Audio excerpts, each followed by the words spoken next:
manawagan ka na sa hair follicle test ng mag-asawa. Asking for explanation is not enough. There are two things that you can do na para masabi mo talaga na para sa bayan ka. Manawagan ka for hair follicle test na mag-asawa, maganda siguro unahan mo na eh. Ikaw muna. Hindi, para ano? Ito, magpapa-hair follicle ako ha. Sumunod na kayong dalawang mag-asawa. After nun, di ba? Pangalawa na maaari mong gawin, magpahiring ka. Ipatawag mo yung mga pangalan na binanggit dito. Imbestigahan. Bakit? This is something about foreign relation. Nakakahiya ho ito kung sakasakaling totoo. Di ba? You can subpoena documents na talagang hindi sila kasama, part ng entourage. Who paid for their plane ticket? Which plane na sinakyan nila? Di ba? Kasama po ba doon si Lisa Marcos? Ang dami, madam. Narito ang Balitang Pinoy TV.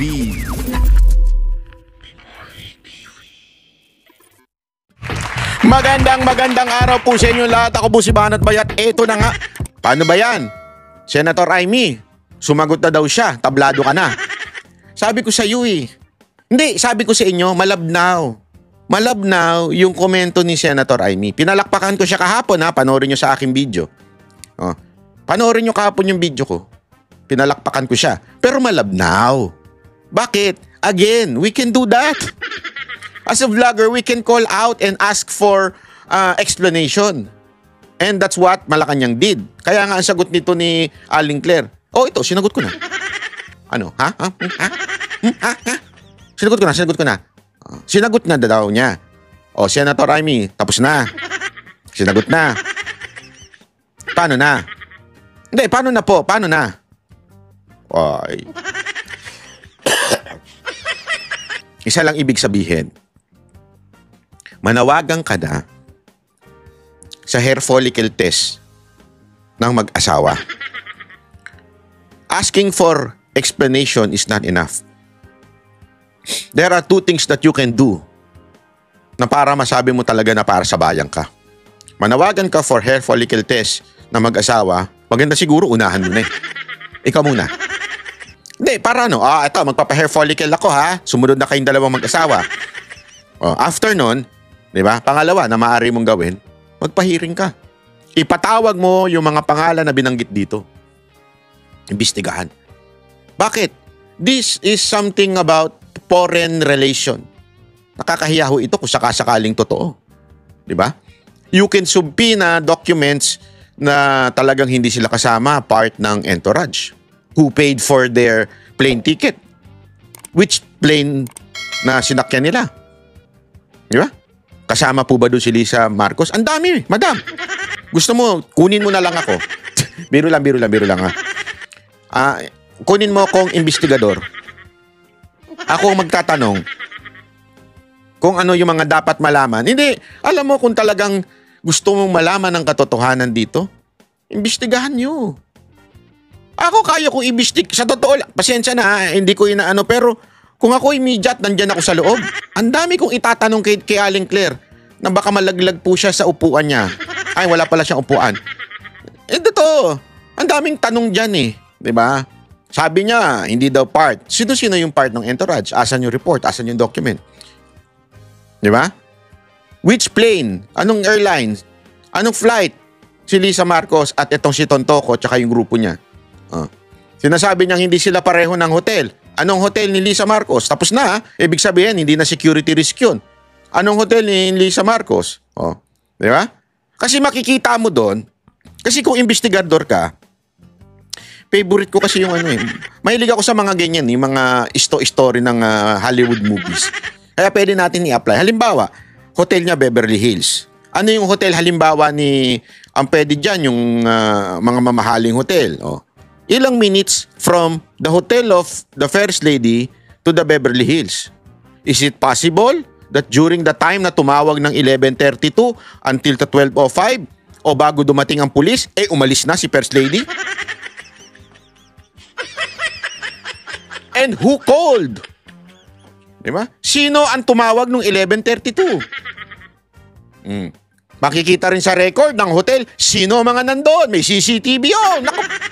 Kaya nga sinasabi ko sa inyo mga kababayan, kung talagang seryoso si Senator Amy, madaling palabasin ang katotohanan. Kung seryoso. Pero kung para lang masabi na nagkomento, kalokohan.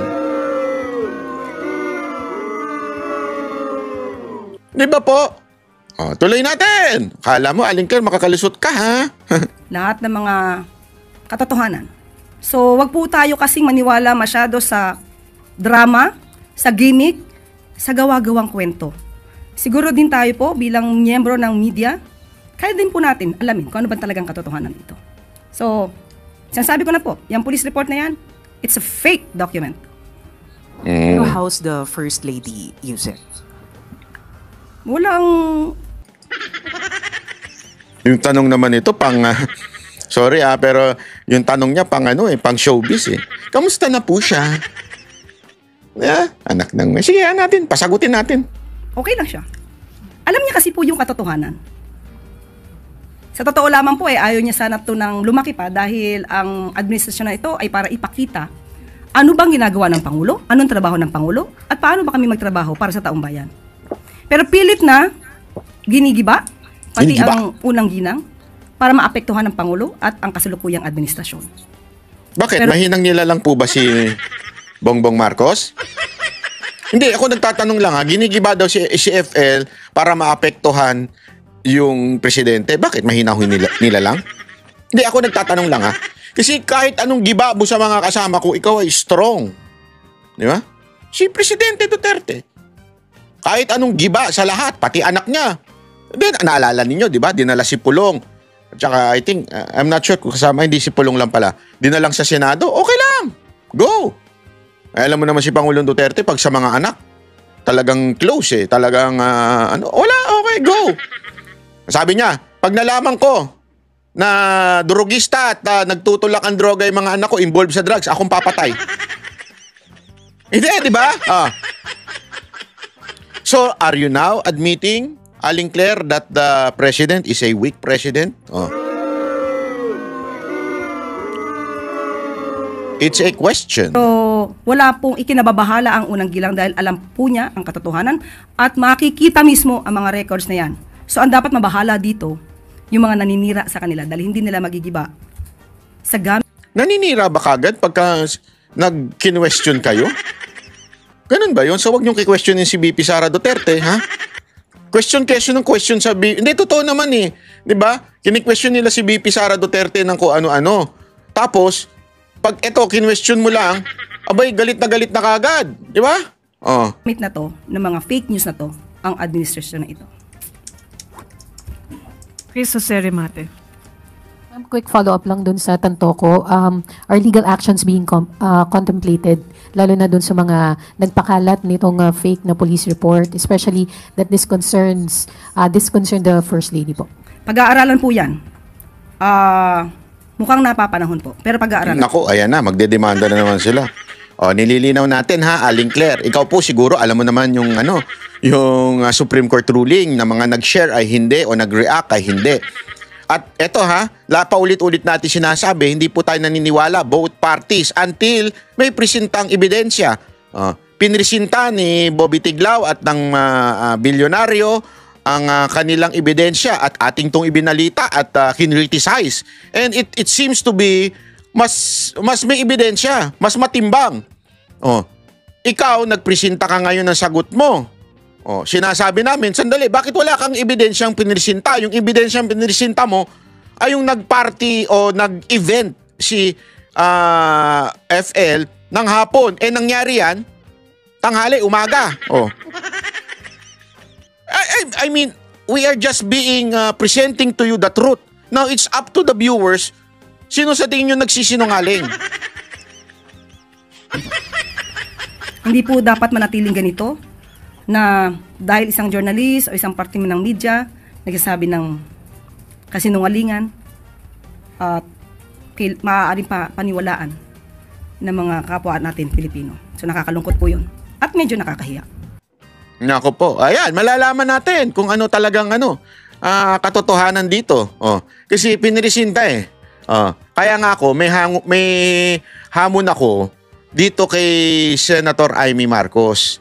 Wag lang puro daldal. Kailangan may gawin kang hakbang. Kasi kung puro daldal, palit na lang tayo ng posisyon. Ako na lang dyan.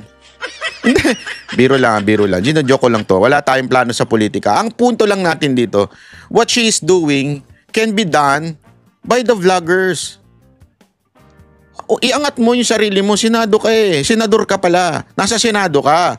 You can do more. Diba? Again, it doesn't mean I didn't appreciate yung ginawa niya. I appreciate. Pinalakpakan kitang bonggang-bongga. Pero, bitin. You can do more. And you know that you can do more. So sana, magsalita ka na. Diba? Ay, ikaw naman sayang naman yung pagtulong sa'yo ni VP Sara Duterte kung ganyan-ganyan ka lang. Di ba? Naku po, pambira ka. Sa totoo lang, medyo sablay. Sablay po, sablay. Kulang, hindi pala sablay. Kulang, hindi sablay. Okay, pag-usapan din natin itong total ban ng online gambling. Naku, mukhang merong isang senador na merong may patutsada. Naku po, sino ba ito? Tingnan nga natin. Dahil sa 140 billion masisira ang napakaraming pamilyang Pilipino, maraming malululong sa sugal. Bakit din natin itigil na itong online gambling? So sir, considering yung situation, sabi niyo ang dami ng lulong dito sa online gambling, hindi na ho kakayanin ng strict regulation sa tingin ninyo? For me, hindi. For me, hindi. Napakaganda nun. Kaya pinapalakpakan natin siya for that. Wag kang magbabago, ha? Baka may kumausap sa'yo, magbabago ka na. Kasi, yan din yung sinagot ni Aling Claire, sabi niya. Kung atin pong ito total ban, mag-work lang daw yan underground. So, are you admitting that the current government is stupid? Incompetent? Hindi. Kasi yun ang sinabi niya. May sinabi siya, hindi ko lang naisama dito. Sabi niya na kung ito total ban, maaaring mamayagpag lang yan underground. Yan ang mga argumento ng sablay na tao. Bakit? Number one, are you saying na stupid ang gobyerno natin para pigilan ng online gambling? Di sana, yung Pogo, hindi na natin total ban. Di sana, niregulate na lang natin. Hindi pa pwedeng it applies to this and it doesn't apply to this, which is the same in nature. Pareho sila nakakasama. Pareho din sila may nadudulot sa ekonomiya. I am for total banning of Pogo. And I am also for total banning of online gaming. Kaya hindi ko maintindihan yung dahilan na yung Pogo, tinotal ban ng presidente, itong online game, meron pa kayong pautot na pag hindi itinotal ban yan, mamamayagpag lang yan sa underground. Kung gano'n naman pala, gawin na lang din natin ang prostitution legal. Ang marijuana legal. Naintindihan nyo ibig ko sabihin? Bakit? Isipin mo kung ang prostitution legal, may mga brothel. Hindi kasi alam mo, may mga pinanonood ako na may mga argument na ganyan na naiirita ako. Sabi ko, mas malaki daw ang income kung merong brothel na lang daw. Tapos kung yung marijuana, kasi ginawa din sa ibang bansa na ginawang legal yung marijuana at sinabi nila it boomed the economy, blah blah blah. Kung gano'n naman pala ang rason nyo, lahat na lang ng bawal, gawin na nating i-regulate na lang natin. Para kumita ang gobyerno at magkapera ang gobyerno. Tapos, i-regulate. Kasi whatever we do, nagiging underground lang naman din yan. Tama, mali? Tanong, magkaiba ba ang konteksto? Hindi! Paano naging magkaiba yun? Marijuana, nakakasama. Prostitution, nakakasama. Sa pamilya. Online gambling, nakakasama. Sa pamilya, nasisira ang mga buhay. Ano pinagkaiba? Pero pag yan, lahat yan, ginawa mong niregulate mo, kikita ang gobyerno. Mantakin mo, dadami ang dyan, mga bahay putahan, di ba? Hindi, isipin mo na lang, ang dami niyan. At sigurado, napakaraming parokyano niyan. O may mga BBIP pa dyan. O, taasan mo yan. Lakihan mo ng tax. Di kumita gobyerno. Yung argument pa nga nila, mas safe yan pag ginawa mong legal yan. Kasi merong mga medical certificate. Ang laking katarantaduhan, di ba? This is, eto, di minumulat ko lang yung mata nyo kasi may mga nagsasabi pa na nabibuisit ako eh. Ang argument nila, nasa tao naman yan, ulul. Pwede mo ba sabihin yan? Hindi. Ayaw mo nang maging legal ang prostitusyon. Nasa tao naman yan. Kung bebembang sila o hindi. Diba? Ay, naku. O, marijuana. Bakit? Banat bay? Sa Amsterdam ba? Lahat ba nagmamarijuana? Hindi kasi ako, nakapunta ako sa Amsterdam, ha? Walang biro, nakapunta ako sa Amsterdam. Pumunta ako dun sa napakaraming coffee shop ata. Cafe ba ang tawag nila o coffee shop? Nakalimutan ko na eh. Kasi nagulat ako. Naghahanap ako ng kape, coffee shop. Pagpunta ko, parang wala namang kape dito. Tapos kulay green lahat. Sabi ko, kakaiba ito. Iba pala yung tawag nila dun sa kasi mahilig tayo magkape-kape. Alabas tuloy ako. Tapos ang sangsang ng amoy. Tapos tinanong ko, legal pala yun dun. Sabi ko, kaya ang dami palang mga zombie doon. Tapos ganun din, yung brothel doon, napakadaming aquarium. Akala ko nagbebenta ng Victoria, anong tawag doon? Victoria Secret. Kasi merong salamin, ganun. Pag Pilipino ka aalis. Maliit yan, sabi. Hindi. Gusto nyo ganun ang Pilipinas? Legal. Tapos i-regulate na lang. Tapos sasabihin natin, depende na yan sa tao. Kung lahat pala depende na sa tao, pabayaan na lang natin ng lahat ng kasamaan. Hindi ganun ang usapan dito. You understand what I mean? Hindi ganun ang usapan. Kaya nga sana, i-total ban na ito. Ngayon, magkaroon ng mga task force na talagang nakatutok sa mga vices. Di ba? Gawin yan. Nakatutok, especially sa online gambling. May magagawa ang gobyerno. Huwag nating sabihin walang magagawa ang gobyerno kaya i-regulate na lang. That is the most stupid argument that you can give. Buti na lang. Hindi, ito in fairness, sometimes I criticize Tulfo. Sometimes, pinapalakpakan ko siya. On this matter, pinapalakpakan ko siya. Dahil he took a stand. Sana hindi siya magbago. Well, yung iba sabi, dapat 18 years old lang and above. Naku, ang wise ng mga Pilipino. Yung 10 years old, pwede naman yung hiramin yung cellphone ng parents niya. Pwede naman yung hiramin yung cellphone ng kasambahay niya na nakakatanda. Pwede siya manghiram ng cellphone ng mga taong kakilala niya mas nakakatanda sa kanya. Wala rin. Correct. Now, here comes online gambling na hindi lamang mga adults tama yun ang nalululong, kundi ang nakakatakot dito, mga kabataan, estudyante, as young as 10 years old. 9 years old, naglaro ng scatter. Hindi nakapag-aral, hindi nakapagtulog. Hindi nakatulog. Kumukupit sa kanilang mga magulang para makapag-scatter lamang. Ano to? Anong klaseng bansa meron tayo ngayon? Grabe na. At bakit ito pinapayagan ng PAGCOR? Kaya nga I'm calling, yung sinasabi ng PAGCOR, for now, itigil na raw muna yung ads sa mga online gambling. Galing ako sa bahay ko, papunta rito, binilang ko, 7 ang billboard ng online gambling. 7. So, nananawagan ako sa PAGCOR maging sa ad board. Do your share for now habang gagawa ko ng bill. Of course, matatagalan yan. And habang pinag-isipan siguro natin sa executive kung anong gagawin nila, do something, itigil na muna lahat ng advertisement sa online gambling.